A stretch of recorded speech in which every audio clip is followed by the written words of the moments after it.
Hello and welcome to Kicking Tires. My name is Jimmy, And I'm Justin. and today is March 16th, and we got actually a lot of like European vehicle news. There's a little bit of, Ironically, yeah, there's a little bit of electrical stuff. Not all of it actually, but let's get started with the first thing, which is BMW's brand new vehicle. They call it the i7, or supposedly it's called the i7. Not like fully released yet. They release 5 photos of what it can potentially look like. What you can basically know is it's going to have a ginormous front grille. It literally looks like a pig snout right in the front, and very slim LED headlamps. So think of it. it's a Think of squinting pig.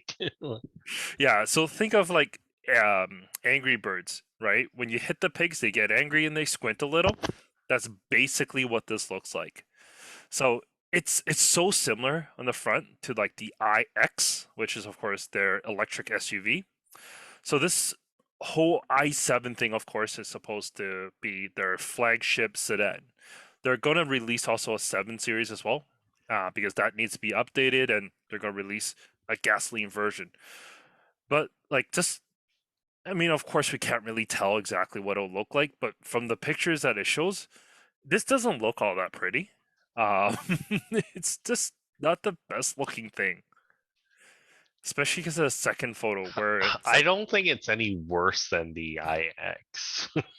I don't think I'll it can say, get worse than the iX, other than that M1. I forgot what that one's called. yeah, Was it IM? No, it wasn't IM. That's a Scion. XM. XM. Yeah, that. See, the XM, okay, the XM is ugly, but it's kind of cool in some ways.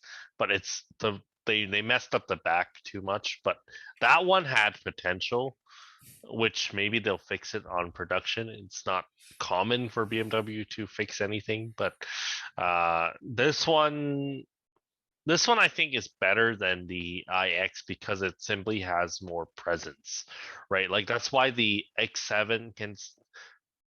We all hated the X7 when it first was previewed, and the more you look at it, the when you see it in person, you're like, okay, it's got some presence.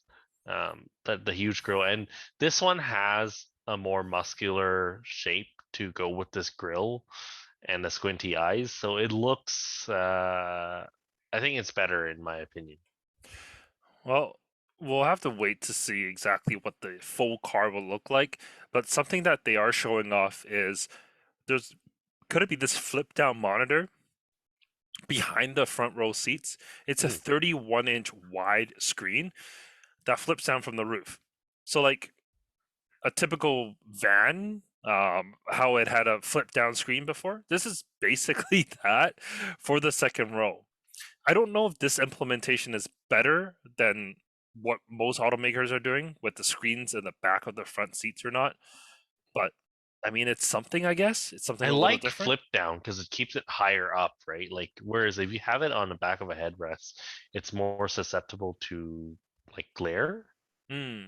I want to say depends on how it's structured. It looks bigger than that. It looks bigger than 30 inches because it looks like it's almost the full width of the two seats. Hmm. Um, so yeah. Yeah, I mean, within the blurb, they're saying that they're aiming for about 300 or so odd miles, which is going to be the same as the EQS. So, I mean, that's where they're competing, right? They have to compete with the EQS, but I think they're going a little bit different in terms of their direction. Because in the photo of the screen, you can kind of see the dashboard a little bit, and it's very similar to the iX dashboard where they have so a regular screen and not that EQS full like basically this enormous screen in front of you. So it's a Mm. little bit different there. Yeah, I think um, obviously they're keeping in mind the other competitors too, right? Like the Rivian and Model X still, I guess, and whatever will come after a Model X. I feel like Mercedes has been building their EVs like not to really compete with anything necessarily. Like they're just kind of doing their own thing, and banking on, people want a Mercedes product and we have to give them something in this segment. Whereas this is kind of pushing the boundaries a bit. Hmm. Um, it's more of a departure from, I don't know, other BMW products and other EVs, which could be a good play for them. It could be, or it could be something that hurts the brand entirely. So, well, we have to wait and see about that. Something that we don't have to wait and see is it's Alpena. So Alpena was finally kind of just incorporated within the BMW group. I think this was like last week.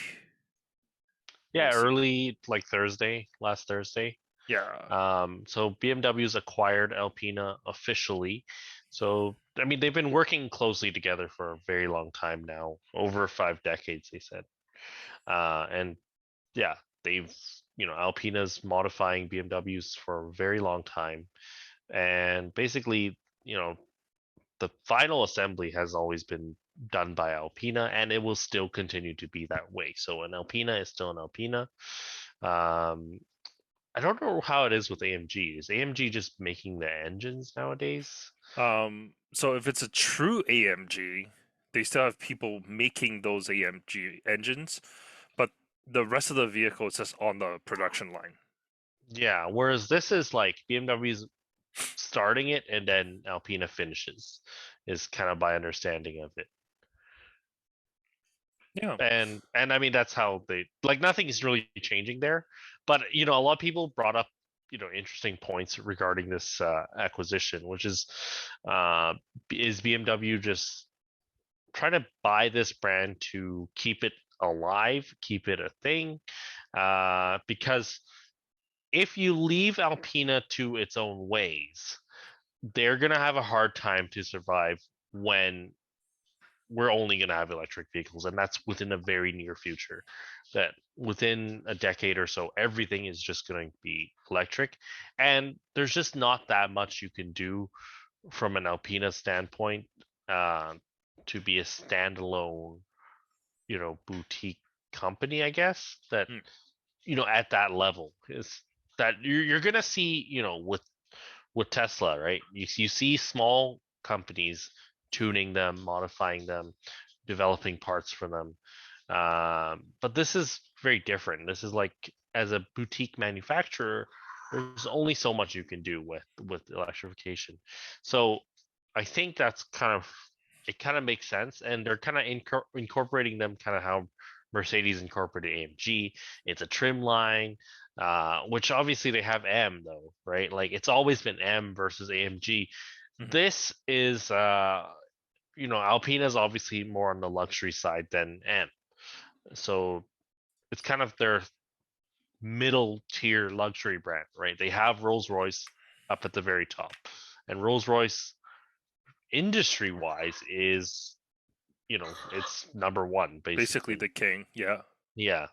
And Alpina is going to slot basically in between the BMW products, which are kind of luxury products already, and this will be more exclusive, Mhm. which I think that's kind of like how Maybach became. They were Yeah. kind of doing their own thing, and then It really didn't work for him. now they're just kind of doing like tarted up versions of Mercedes, which is still nice. Like I still like some of the products they put out, and they do seem more special than your average Mercedes because yeah, like S class is perfectly nice and all, but anyone can go out and buy one, I guess. Yeah.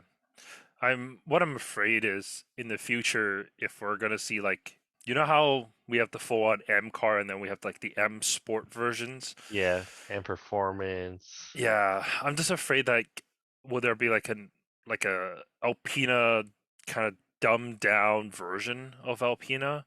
So like you don't get the full B3 version of Alpina. You get uh I don't know what they'll call it, but like just a watered down version, but you B still get line, like a F Sport. exactly like you get the some bits out of it, but you don't get all of it. So like Yeah, maybe some they'll of the give you look. like the wheels and then the stripe on the side, but you don't get any of the suspension tuning, the additional engine stuff. That's what I'm kind of afraid of because it'll just kind of dilute it a little bit and just make Alpena. It's a whole thing with like people putting M badges on non-M cars, right? It kind of dilutes a little bit of the M experience. People with M3s or M2s or M5s are like, that's not a true M car. I have a real M car. Hmm. So I'm just curious if something like that will happen in the future. Yep. Yeah, but that's Alpina. Let's move on to Aston Martin. This one's quite exciting. At least it is for me, I think. I don't know how you feel about it, but the Aston Martin released the brand new V12 Vantage. It's the finale to the Vantage itself. It looks amazing, and of course, it has a V12 heart. So let's go over the looks a little bit first here. Obviously, you get different wheels. They're 21-inch wheels. You get this like scooped, scalloped hood, which looks super weird, but like really aggressive. You get this giant hockey blade that's on the side of the vehicle, and a pretty substantial wing on the back, and a diffuser as well. Yeah, I love the aerodynamics. I wasn't sold on this generation Vantage. I just didn't think it looked cohesive compared to the old one. The old Hmm. one was one of the best looking cars of all time, I think. Yep. And this one just a little bit cheaper looking, a little bit sloppier. Uh, but this V12 version, the aero, everything ties it together. I think it has more going for it than the regular one. Like even though it's more aggressive, it somehow looks more cohesive as well. I Yeah. like the grill especially The because front grille is bigger and wider than before, to let in more air because the V12 does require quite a bit more. But a little bit about the Aston Martin itself. So the V12 is the 5.2 V12. It is twin turbo. It makes 690 horsepower and 524 pound-feet of torque. That's made it to a ZF 8-speed. Of course, it's rear-wheel drive only with mechanical slip diff on the rear. Carbon ceramic brakes, like in the for the all four sides, that saves you 51 pounds, and there's also a full stainless exhaust as well that saves you 15.8. So you get actually quite a bit of weight savings when you go with this specific version of the V12 Vantage. yeah, and you know what? I just looked up the normal Vantage and I looked up the Roadster and it just looks like an angry Chrysler Sebring from 2004. Like I don't like how low that grill is, and the big difference with the V12 is the grill is now integrated into the bumper. The bumper is not just someone cut a huge hole into it. It's so much more elegant despite being angrier. Uh, yeah, the regular one just doesn't work for me. Like, Yeah, I have to admit, I brought up the picture that you're talking about. yeah, there is Um, something about that car that looks like, oh, this could be a concept drawing for the Sebring back in '04. Uh, yeah, that grill does not look good at all, the eh? car just doesn't have the aggression to pull off such a grill. Now, I will say one thing about the V12 as well as the normal Vantage, which is the stance is a little bit odd. Like it's a little bit too tall. The Hmm. tires are oversized, I want to say. Um, it's just visually, like especially from the side profile, you feel like the visual weight of the car is very high up, uh, almost like a rally car. Um, just where like the middle line and where the fender cuts in relative to the C pillar Hmm. is very. There's a lot of body in between the roof and the top of the wheel arch. Um, Yeah, yeah, I see what you mean. It doesn't have the elegant lines that the previous Vantage has. yeah, because like the old car used to look like the wheels were wrapping around the car. This looks like someone built a car on top of the wheels. Um, Yeah, but no, it's still nice, and yeah, I love how they completely reworked the arrow.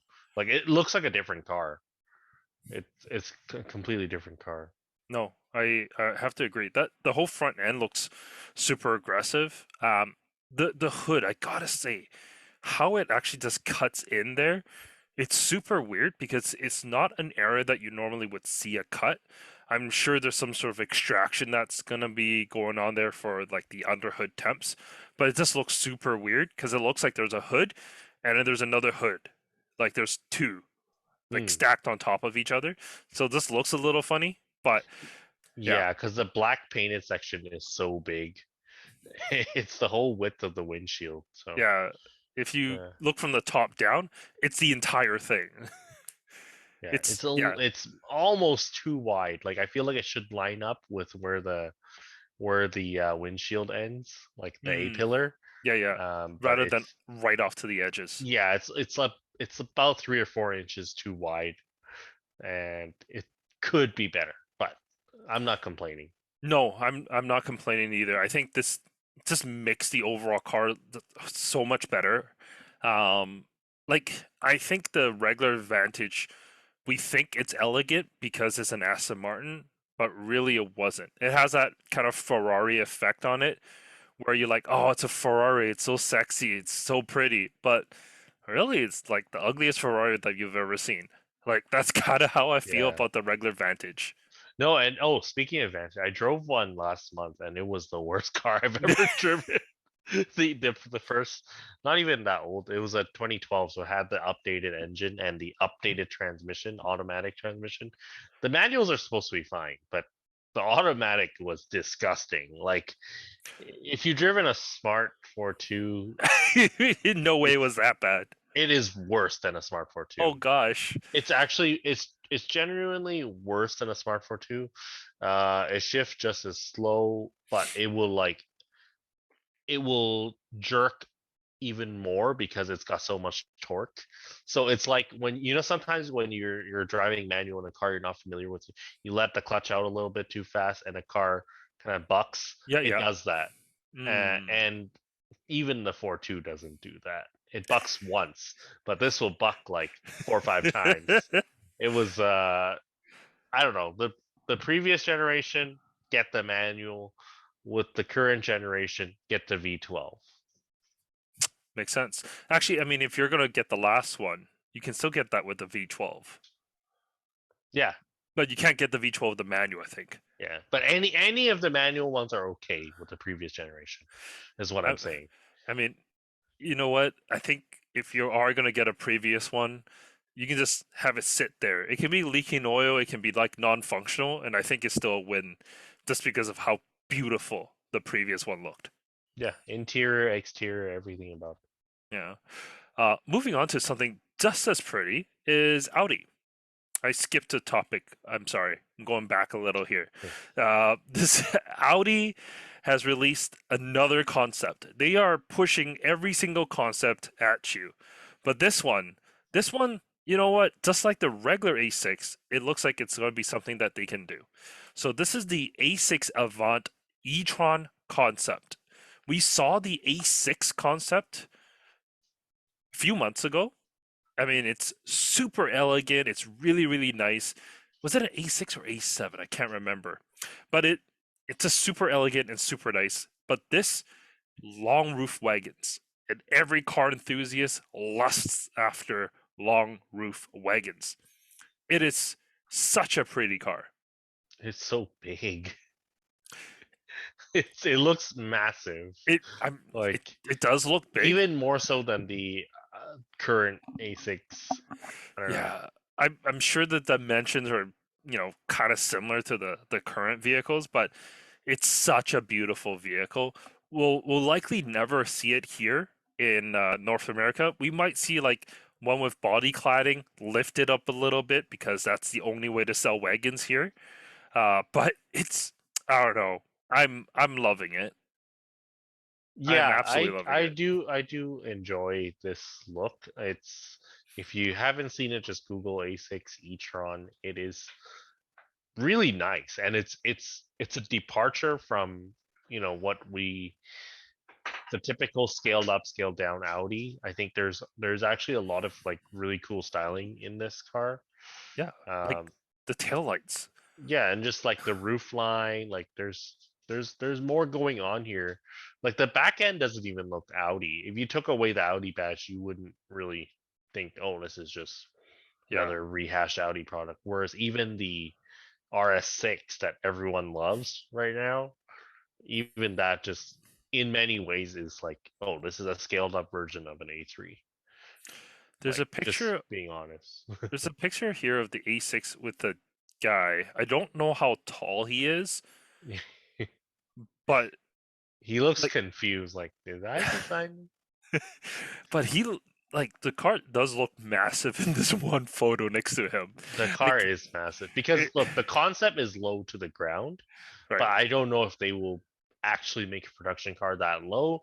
And so if it has the same proportions but lifted up an inch or two, it's gonna be like it's gonna be huge. Yeah, It I'm looks fine like it will hit everything too. Like as you're entering with it. any driveway, it will destroy its front bumper. Like it's just and then as you go over a speed bump, it will scrape down the middle too because it's just that long. It's fine. It's fine. It's worth it. It is. It's the side profile of this is so clean. It's so elegant. It has this little stripe that's on the bottom of the sills, and that goes towards the rear bumper. Like it's such a fluid line there. Mhm. I absolutely love this. Please make it, and please make it affordable so I can buy one. Oh, this is gonna be a six-figure car for Yeah, sure. absolutely. It's not affordable. I know that 100%, but I can dream. I can dream. I like how they're using the silver accents, because I'm sure you know Audi, all like their S products, they have like silver door mirrors, the sills. They have this along the entire roof line to the rear wing, which just looks cool. Hmm. Kind of Yeah. reminds me of the Audi Pikes Peak concept Q7 back in the day. Oh yeah, yeah, yeah, yeah, The color scheme, at least. yeah. Except that turned out to be a full-blown SUV based on a Yeah, Touareg.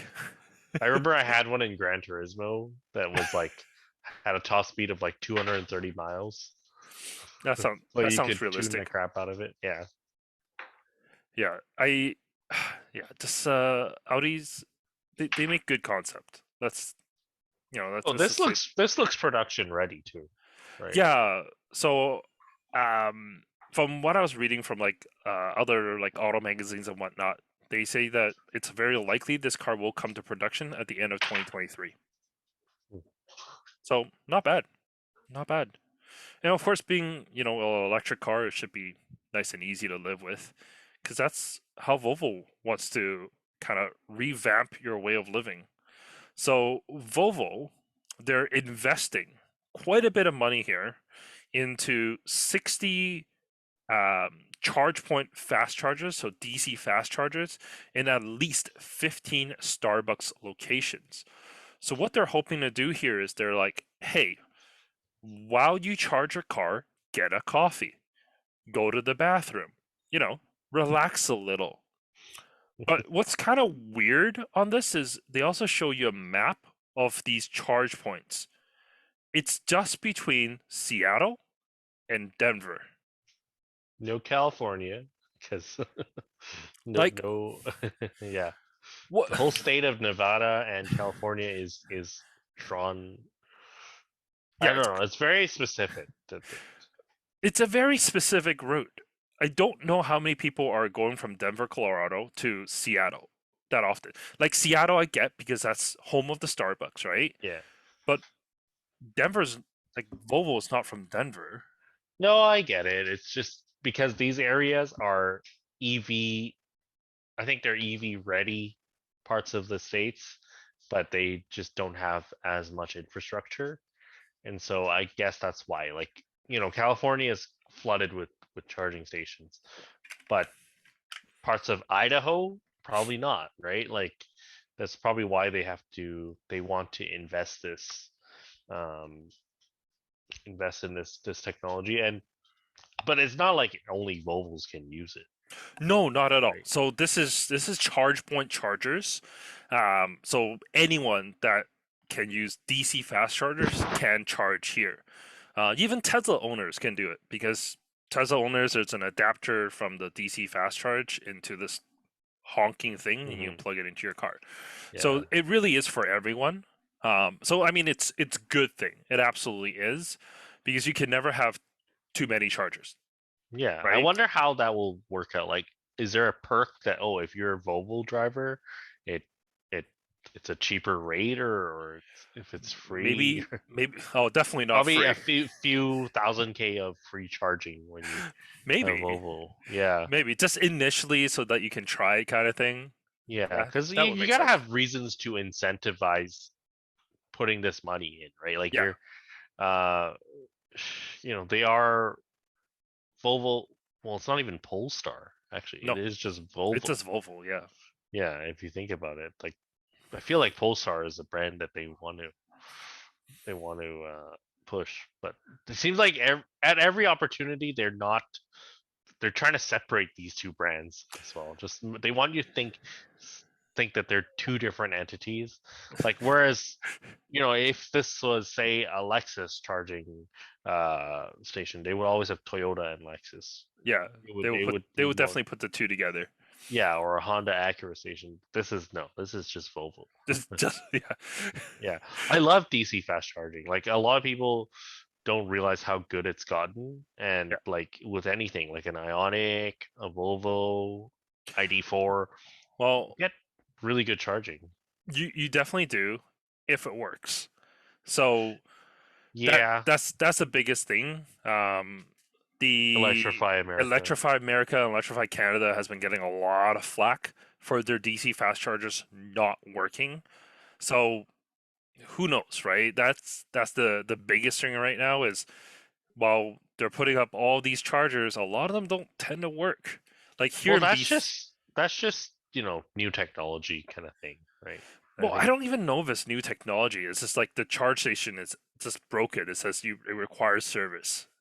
yeah, it's just, because it's relatively new and it hasn't been adopted as strongly, there isn't like servicing that is as frequent, I guess, Hmm. to make sure these things work. And I think it just comes with time, but at least the technology is there that it's already made electric vehicle ownership a lot more Easier. feasible. Yeah, Whether it works or not, that's one thing, but like the fact that you can is important yeah. No, I do because agree. making it work, like you can't keep going back to that because like making it work is not that difficult. It's just that they're not that on top of it, the people running these things, Yeah, or maybe they don't have the budget, they don't have the manpower, but the technology is great. And yeah, it's Tesla's like Tesla's supercharging is also a mess too. And there's no like really good queue system.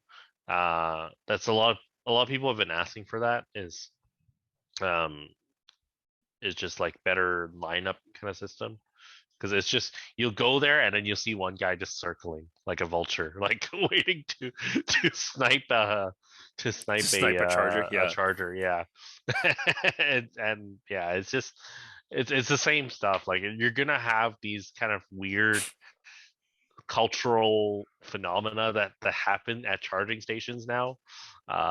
Especially like yeah, at a Starbucks, you're gonna get a few Karens there, and it's bound to be like there's gonna be drama. There's gonna be TikTok. There's gonna be world star videos at charging stations in a is World Star very still a thing? I don't know, but people will still shout it. People will still shout it. Yeah, but you're gonna see drama pop up at all charging stations, and Yeah, I don't know why people think oh Tesla is like such an end all be all because of their charging network always when really there's just as much yeah. shit going on.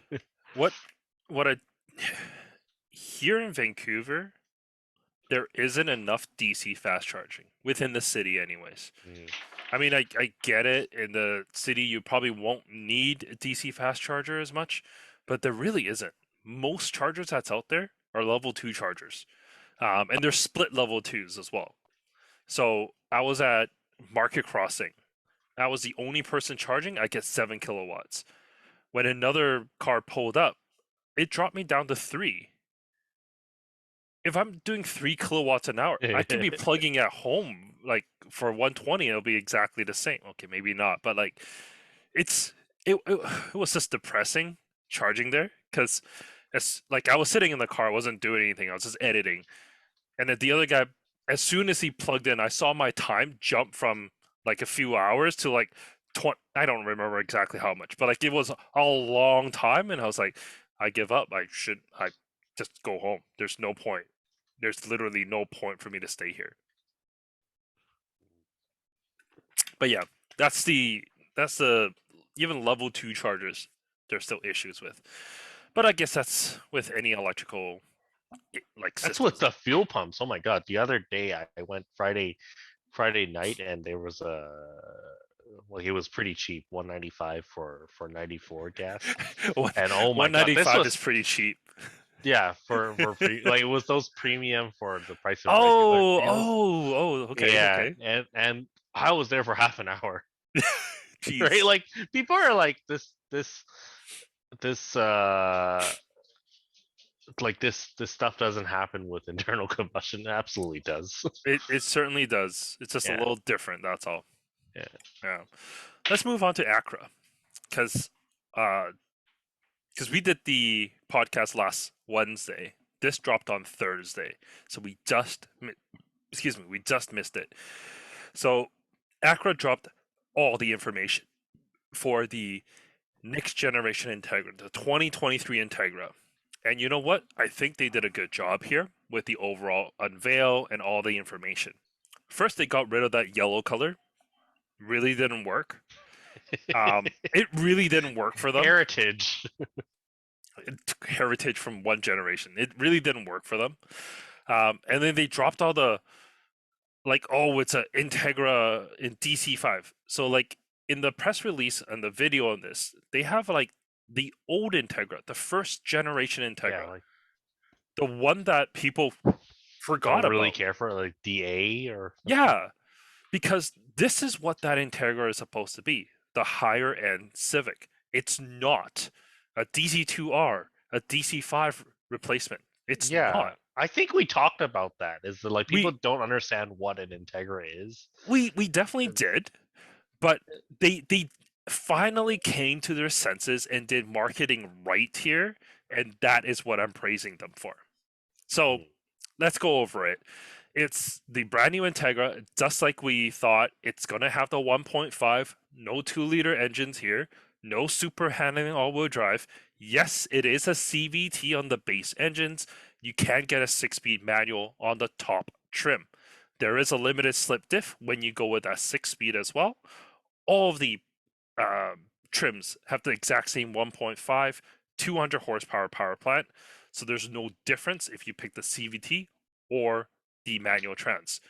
So if you're in the market for a Honda Civic Si, but you don't want to drive manual because whatever reason, you can buy an Integra because that's exactly the same, and get an you'll get a open diff CVT version. you can get an open diff CVT version of a Civic Si.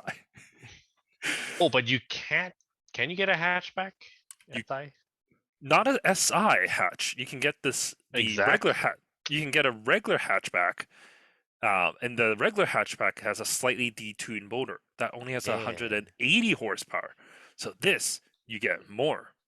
Yeah. This I think it is a decent look, especially not in the yellow color, like in the silver gray color that they posted.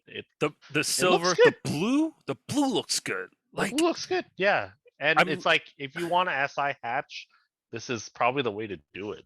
yeah. It looks better than the Honda hatch for sure. Like Okay, so I just had the Honda hatch, and I actually am starting. It was growing on me throughout the week, like the Civic Sedan was. I hmm. don't mind it as much, but I like this more because just from the proportions, I would think that this would have a bigger trunk. uh yeah, possibly. It probably not significantly so. I will say the interior I wish they did more with it. Like I look at that and I just see a Civic. Yeah, so the interior is, from what I can see, it's essentially a Civic. There really isn't a lot of changes in here. The only addition to the Civic is there's a heads-up display on the top trim. So on the A-Spec tech package, you can have a heads-up display, which you cannot get on a Civic. Mm, That's really the only difference here. I mean, some people will be like, "Oh, you got aluminum pedals on here, big whoop." yeah. That's whatever. You get. Actually, I don't recall if you get cooled seats on the front of this. Let me Here see. is my confusion though. Is this is gonna start at around 35,000 Canadian? Yes, Who is gonna buy an SI? Because an SI doesn't look any different from a normal Civic Sport. there is a problem with that. So And the Civic SI is 35,000 as well. it's 33. It's Okay, so 33. it's within like $1,500, Yeah. So where you could it's get the higher end car for no more money because they can't price this thing any higher because it will eat into TLX price. so people are estimating, and I'm thinking that the base Integra will be 35K Canadian, and the Yeah. top A spec with the tech package, you're looking at 40. Mm. That's where we're thinking, just because of that's where it makes sense. But we're thinking it could be a little bit higher with the A spec tech package, just because of everything that it does offer. Hmm. But comparing this to a Civic Si, in the States, anyways, the States you don't get a Civic Si with heated seats. We do. In Mm. Canada, we get heated seats, we get a heated steering wheel. They don't. But the Nice. the one that the Integra kills isn't the Si. It kills the hatch. Because the Civic hatch touring is 35K. To be That fair, this has got the 7-inch screen, uh, right. which is a little bit small. It is a little bit smaller rather than the 9-inch unit that's on the top trim of the touring, and you get wireless CarPlay with that. Hmm. But I mean, if you really want that stuff, if that's only 5K more, the Integra will still be a better value. And it looks better. I think it I looks think better. like okay, because like a lot of people are like, nah, looks are subjective. But I think objectively, if you were to ask, you know, 30 people, which one do you think looks better? Block out the badges, just what do you prefer? I think most people would prefer the Integra. Mhm. Now the SI has adaptive suspension, which you don't get until you SI go. does not have adaptive suspension anymore. Oh, Yes, anymore. they took it out for the 11th gen. Oh. Only the Integra A spec has the adaptive suspension. Oh. Yes, more reason to get To get Integra. So, Integra. because I thought, okay, is the base Integra not as sporty as an SI? I don't see why it wouldn't be. I would think Yeah, the suspension tuning is very similar to the SI. I don't think they spend that kind of money anyway. I no, Yeah. why Well, would but you? you can't get the 6 speed unless you get the A The spec top trim. or That's right. the tech package. Yeah, A A spec spec tech tech pack. package. Yeah. Yeah, yeah. Okay. So I think that's how they're like kind of justifying the Civic Si is still like a Yeah. bargain version of the Integra, which it was before. So you still get that option. The Integra will be slower simply because it is going to be a heavier package. Hmm. So, I mean, does that really matter? How much heavier could it really be? Right? It can't. Well, I mean, it's hard to say, but I would Yeah. hope they would put a little bit more sound deadening in it. I mean, it's not like the Civic; it's loud, but it's not as quiet as like a Mazda 3. Hmm. So I would hope with the Integra, it's quieter to make it a little bit just more compliant on the road. Hmm. Fair. Yeah. But Uh, I when I was driving around in the Civic hatch last week, I had troubles thinking up why. the Civic hatch would be a good value, especially with this coming up. Yeah. That was the biggest thing for me. At 35,000 versus this top spec speculated at 40, it was really hard to say why you wouldn't pick up an Integra. Yeah, I think at 40 this makes a lot of sense, right? Like it's the power number is not impressive in Doesn't 2023 numbers, but it feels fine. but the power is the peak number that's not impressive. But the Yeah. power band is actually really good. It's solid. I drove one of the new SI with the K tuner now. And it's decent, but it's still because my Type R is stock. So it's still a fair bit slower than a stock Type R, Oh, for sure. like noticeably. I the power is not as strong as something like a GTI. For That's sure. what I noticed. Which Oh, means it's not going to be as strong as the A3. I'm happy that you brought up GTI. GTI Autobahn Edition, mid trim, 35K. Mm-hmm. So the base Integra is the same price as the GTI. Now you say, okay, Acura is like higher end, GTI is your higher end, right? You get less power in the Integra, you get more in the GTI. I would say the GTI's interior materials will be equivalent to that of the Integra because GTI looks really good. Mm-hmm. Um, Harder to use, Maybe a but little harder to use, but you'll just get as used. nice. I think Yeah, infotainment, when people are like, "Oh, this is hard to use," for yeah, journalists, you're getting into it for a week. yeah, Most people are getting into it for a week. Sometimes you might get like a long-term tester or whatever, but people that are in a car for a week and they're like, "Oh, this is hard to use. I don't know where the buttons are." Like if I gave you a brand new phone that you don't know anything about, you test it for a week, you're gonna say exactly the same thing. But yeah. for someone that's been using it for a year, they're gonna love it. So I take that with a grain of salt, Mm-hmm. right? I never like whenever Yeah. I'm reviewing a car, like yes, it might be harder for someone initially to use, but over time, it's fine. And you know what? It probably even works better than the Honda Acura system because Honda Acura, like the layouts, the infotainment UX has not been that bad, but they have absolutely been terrible with their speeds.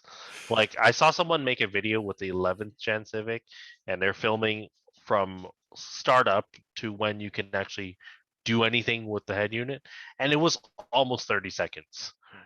Like sometimes Yeah. it's faster, right? Like that's the thing, but there's times where you get in, you start the car, you start driving, and you're still waiting for it to boot up.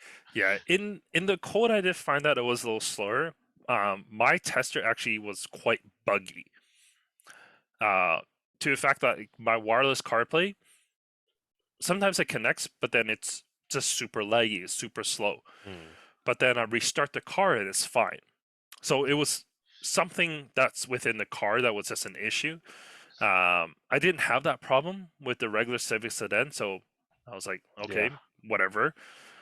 But I think the GTI system. I mean, I played around with the ID4, which is very similar. Hmm. I don't think there's really that much problems with it, other than the Yeah. controls are a little different than most people are used to. I think the Germans generally like their systems are a lot more fluid than any of the Japanese manufacturers. I don't Yeah, know. Maybe it's just me, but that is one thing. I don't know. The GTI seems like it's still more fun after oh, driving the absolutely. SI. So I drove an SI, the new one, with the tune, and to me, it's just like it's kind of quick. Like if you want to drive manual, that's still the car to get. Um, because it has a pretty good shifter. Again, not as good as a Type R though. Not as good as a Type R, but WRX. Uh, the new WRX, ev- people are saying No it's one can get over the rear end. The rear end pe- is ugly. people are saying it's pretty disappointing. So I don't know. I mean, I haven't driven one, so I can't say. Uh, what I do like about the Civic is it drives like a light vehicle. Mm. It's nimble in a way that, because it is a lighter vehicle, it just feels a little bit more playful, which I did enjoy. I know GTIs in the past were generally they feel a little bit heavier, so that may be a kind of a deciding factor for some. But this Integra at the price that it's at, I think it's gonna hurt Civic sales, Yeah. but itself it's getting hurt by other people, namely the GTI. No, I think they priced it at a good spot that it is still competitive with the GTI. Whereas if they had priced it at 40 plus to start, it's there's no chance. No, at 40, there's no way, because at 40, a little bit more can get you that TLX.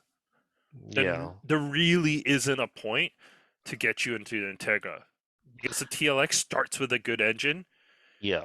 and here in Canada at least, you get super handling all-wheel drive as standard.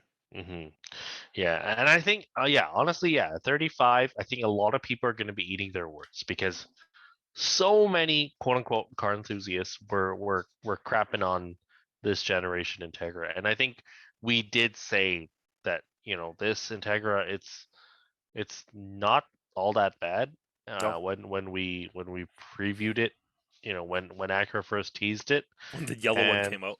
yeah, the yellow was not a good choice, but everything else around it, like it made sense. Yeah. And now that the pricing's out, it makes even more Oh, sense. sorry. Pricing isn't fully out. They are saying that it Speculative. starts. Yeah. They're saying it starts at low 30s, which generally translates to about mid 35s, Mm. and that's what Canada, Acura Canada has said. It's going to be start mid 30s. hmm So we're speculating that it's 35. Yeah, because mid 30s doesn't get you that much these days. Like a base RAV4, like The it's Yeah, the Corolla Cross that I have is super expensive in comparison.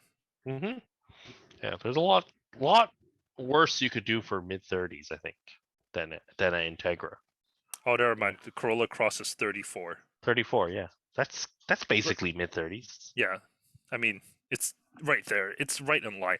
And car is so much smaller than this. This will Yeah. hold more. It'll be more spacious. And yeah, It doesn't feel as cheap. If you're paying mid 30s like that, this car feels a lot more expensive. we'll talk about the Corolla Cross when that time comes, but it doesn't. It's not that bad on the inside. I actually It's was. it's not it's not bad. I was super surprised when I got inside. I was like, okay, so the Corolla Cross I have, it's your favorite exterior color. It's a green with a beige interior. Hmm. So it's like it's perfect for my age group and older. Um, but because of the beige, it actually looked kind of good. hmm That's just me. Yeah, I like the soft text. Yeah, it's a good combination. But let's close this off with the review. So this week I posted the BMW M240i. So I mean, super controversial car. Uh, some say it's ugly. Some say it's absolutely hideous, but it's faster than an M2 in a straight line because it has all-wheel drive, 382 horsepower, same power plant as the Supra. I mean, there's quite a bit to love about it, hmm but you gotta just love the looks. Yeah, I think the back end again is what everyone gets hung up on. The front, I think everyone likes. The rear in the darker color looks fine. It doesn't look amazing, but it looks fine. Uh, it's fun. It's fast. It's practical. As Yeah, far as two-door coupes go, like this is yeah. probably the most practical one you could get, and it's Like it's genuinely fast. as a 2+2, like at least there's back seats. Unlike a Supra, you can't fit anything in the back, Yeah, and the you can barely trunk fit in the front of a Supra, let alone the back. and the trunk space is tiny on the Supra as well. I mean, yes, it's a hatch, but you only get like the middle section. The sides Yeah, are completely blocked off, one suitcase is about the max. and you get Uh, good visibility as well because the windows are relatively larger. Yeah, they're very upright. The 2 Series always and the 1 Series had it's a very tall, stubby car. Yeah. I like a lot of what they've done with this Generation 2 Series. I don't think again, it's one of those things. The more you look at it, the more it grows on you. And I think that's with like a lot of BMWs, right? I mean, okay, they're always pushing the boundaries of what people makes people gag, and eventually you like it. like the mid 2000, the Banner, Bangle butt. Bengals 7 series and 6 series. No one liked them back then. It But looks if so you good now. An M6? right, Oh, you look M6 at them coupe. now and you're like, man, those are some stylish cars. And it's not Mhm. just the exterior, the interiors. Yeah. Because Carwow posted a video. I don't know if you follow them or not. I think it was this morning that they posted. They had um, the 7 Series, they had the S Class as well as an LS 430, all from the same Oh, era. the LS looks so dated.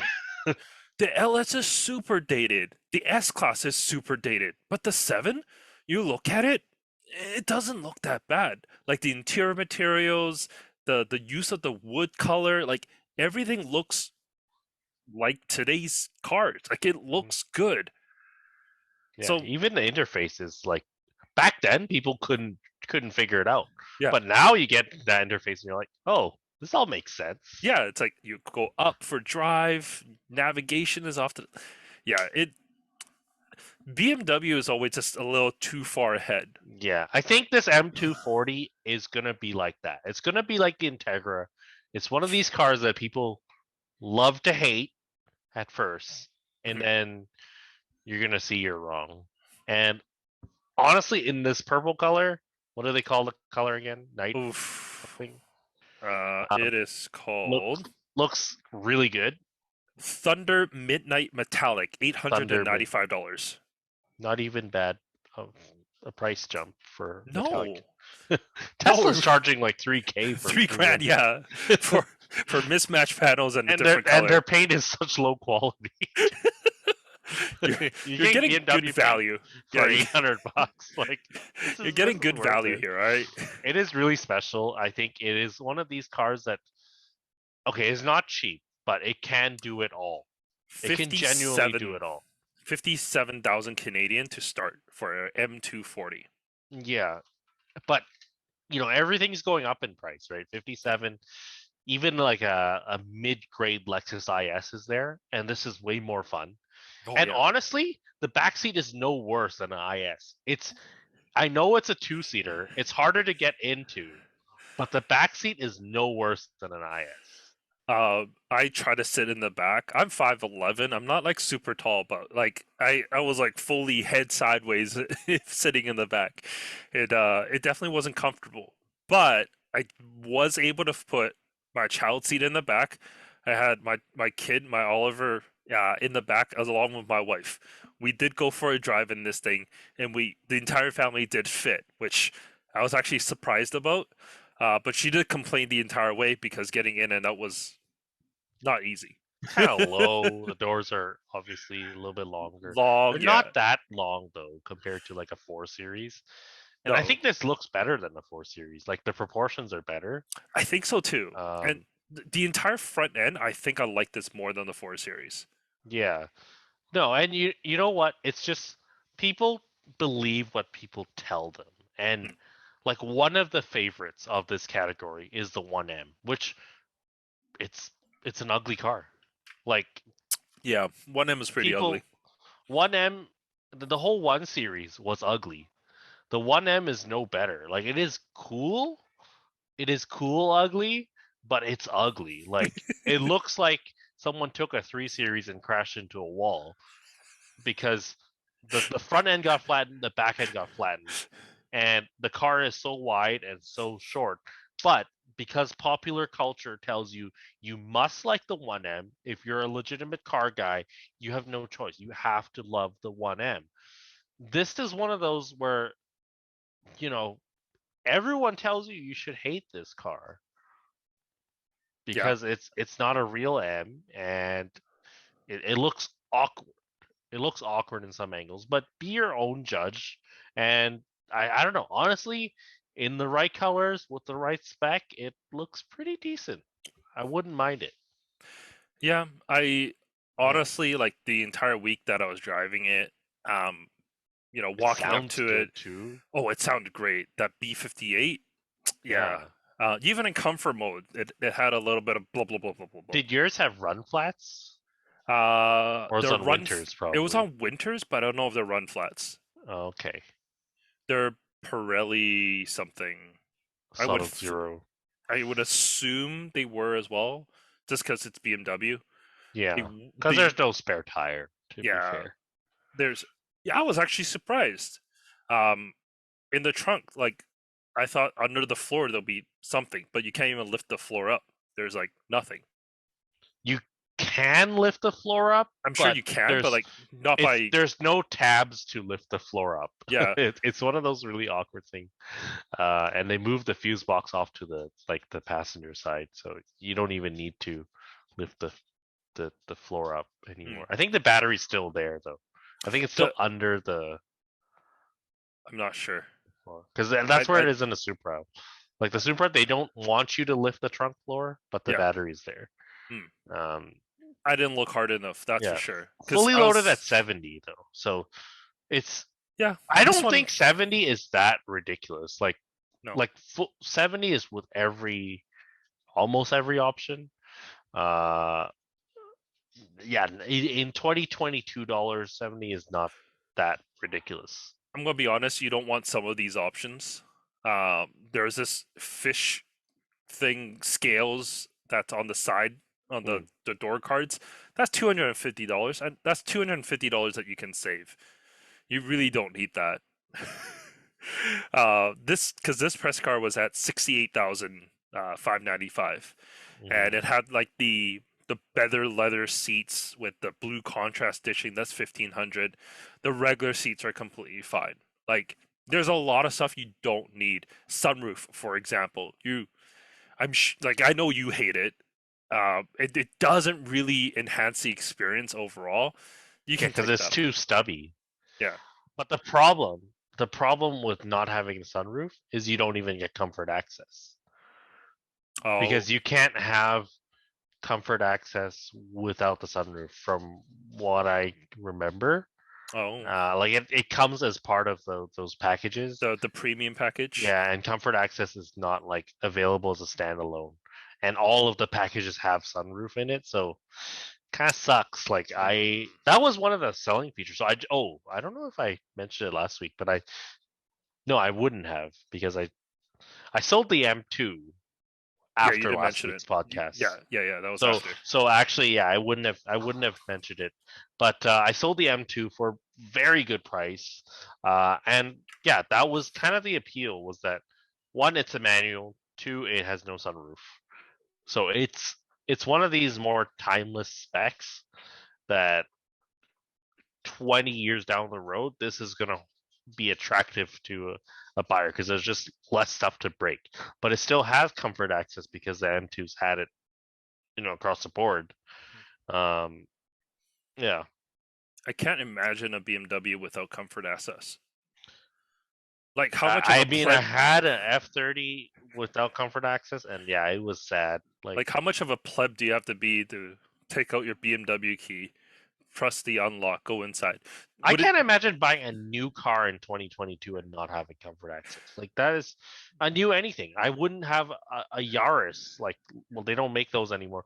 But I wouldn't have a like that level of car. I still expect to have comfort access. would it did it have the start stop though? Push button. Yeah, they all have push Okay. button start. Okay. Cuz that's like my base 2016 or so Mazda CX-3 that we bought um, was the same thing. You had to just unlock with the key, but there was a push to start. Yeah. But yeah, comfort access, which is walking up to the door, it's detecting your key. You can just put your hand in the door, it unlocks. It makes life so much easier. It My does. brother-in-law, it's like 2010 Honda, or not Honda, Mazda Speed 3 has it, and he was like, "Whoa, this is like so cool." I'm like, "Yeah, walk away from the car. It auto locks." Like Does. Does the Mazda do that? Yeah, Oh, but a lot of that cars don't do that. a lot of cars don't. Don't. If you have this feature, don't just walk away from your car. Make sure they're locked. Because I No, had that's the first car I had was the Venza that had it, and yeah, actually I did look into this because when I bought the RAV4, the base model, the LE, doesn't have this feature. The XLE does, and the XLE is only $2,000 more. You get so much more for it. Don't buy an LE. But I thought about it because I looked at used LE prices. I'm like, that is the best investment because the LE will depreciate the absolute least. mm, Because when it comes time to sell it 4 or 5 years down the road, the LE is not going to be worth significantly less than the XLE. But man, I would not live without that for $2,000 because you get so much for that $2,000. I Um, think on the RAV4. Oh no, never mind. Because there are some vehicles out there, if you don't have the key part, you don't get the start stop. You still have to put it into ignition and then oh yeah, start it. no, the base RAV4 is still a key. You still have to turn it, and Oh, good. it's very base feeling. And that key weighs nothing too. It was one of the cheapest feeling keys ever. Perfect.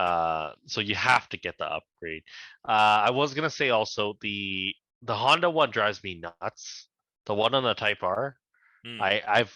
I've been yanking on the door handle so many times. Like I've just been because I'll walk up to it and I'll press the circle button by accident. And Oh, there's a little push button on it. on the 10th gen. Yes. Yeah, and what happens is I press that and it locks the doors and it won't let me unlock it. It times me out Yeah. basically. It won't let me unlock it. So I'm because my Ford had the button where you that button does both lock and unlock, Mm. which I never had any issue with because you grab the door, press the button, and it unlocks. But this one, no. Lock is a button, unlock is pull, and The back of it's the door handle. yeah, and it's so and it auto locks, but also when it auto locks, it goes at you, and it's like I hate it. I hate Honda electronics. Like everything Well, about the, the the the good electronics on that car, I absolutely the hate. the good news is for the 11th gen, they made it better. It's no longer a button. Back of the door handle to unlock. To lock it, it's like a Subaru or the BRZ or Toyota ones, where it's like Tap. there's like a three lines on the door handle. You just tap that and it Yeah. locks. It's more sensible that way. Let's be honest. Yeah, because like that's how my 2010 Prius was set up.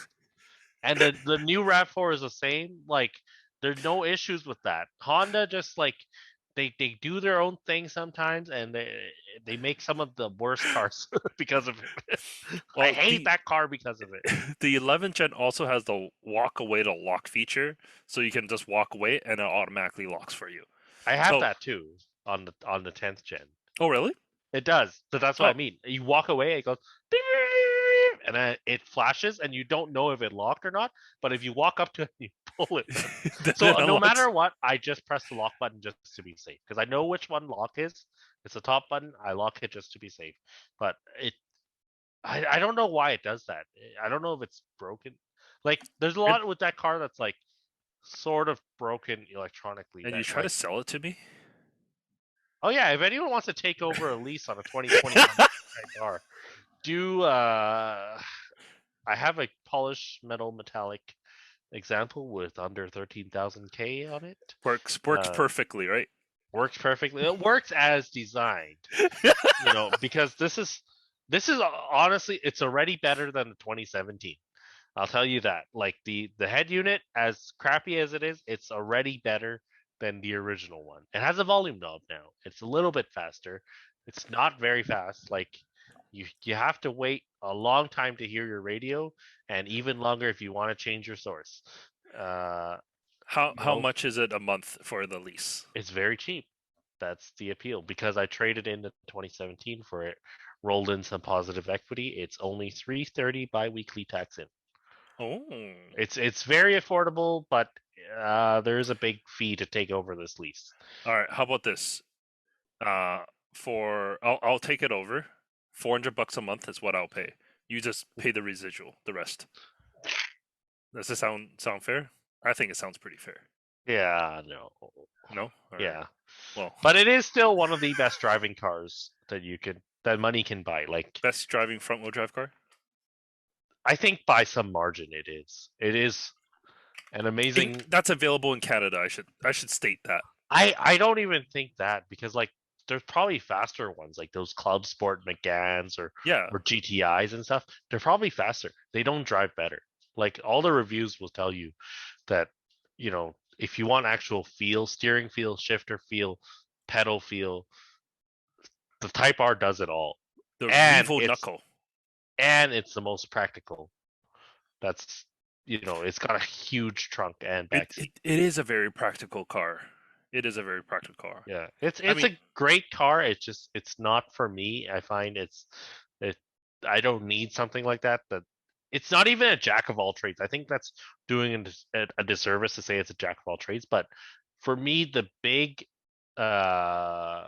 resistance I have to it is, one, the electronics. Two is the sound, because I mm, just don't think it's a good sounding engine. No matter what exhaust, downpipe, intake you put on it, they're all just buzzy and like not pleasant sounding engines. Because there's nice sounding 2-liter turbos out there. This is not one of them. Yeah, if anyone's worried about fuel economy on the Type R, I was able to hypermile an Integra Type R. I drove from UBC back home when I was a living Civic in Type R. Yeah. Civic Type R. What did I say? Integra? Integra Type No, R. whatever. Same thing. I hypermiled the from UBC, so like west Vancouver west side, all the way back to Burnaby South. I averaged under 8 liters per 100 kilometers. It was 7 point something. It was high Yeah. sevens, but 7 point something in an Integra. Said it You again. almost said it again. Civic Type R is pretty good. It is pretty good, because even if you don't try, you get sub 10. It is solid, because I don't know, it's one of these cars that doesn't push you to drive that fast, and when you're chill, it's just fine. But I think the going back to the Integra, it will have the same problem where it just doesn't sound good. Oh, Because the I drove the 1.5? No, SI, I drove the SI, and it doesn't sound good. no, It the doesn't sound 1.5. worse. It definitely doesn't sound worse than a Type R, No, no, it but definitely it doesn't. doesn't sound good either. Yeah. And I think that's really it for this week. Anything else you want to add on? Nope. Catch you guys next week. Thank you, everyone. We'll talk to you next week. Take care, guys.